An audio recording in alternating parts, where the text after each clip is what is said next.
अगर biometric machine में hinges का प्रॉब्लम आ रहा है, यहाँ पे ये निकल जाता है, तो ये रॉड नीचे गिरने से ये डोर निकल जाता है। तो इसको फिक्स कैसे करना है, इसके लिए दो आइडिया है हमारे पास।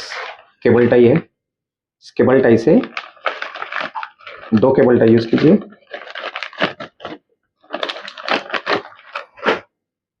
सिंपल थिंग, दो केबल टाई है। केबल टाई लेके यहाँ से आप केबल टाई डाल दीजिए,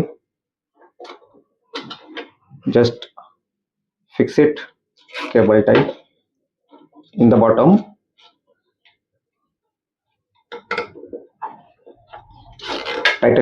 tight cable tie.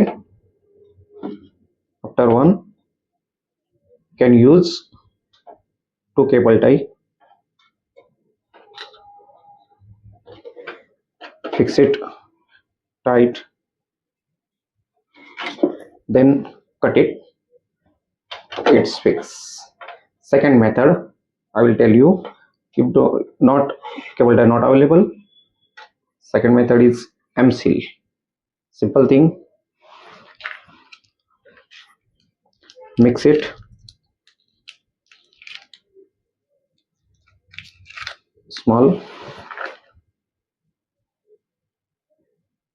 mix well, then make a round, or you can put it and fix it in the bottom.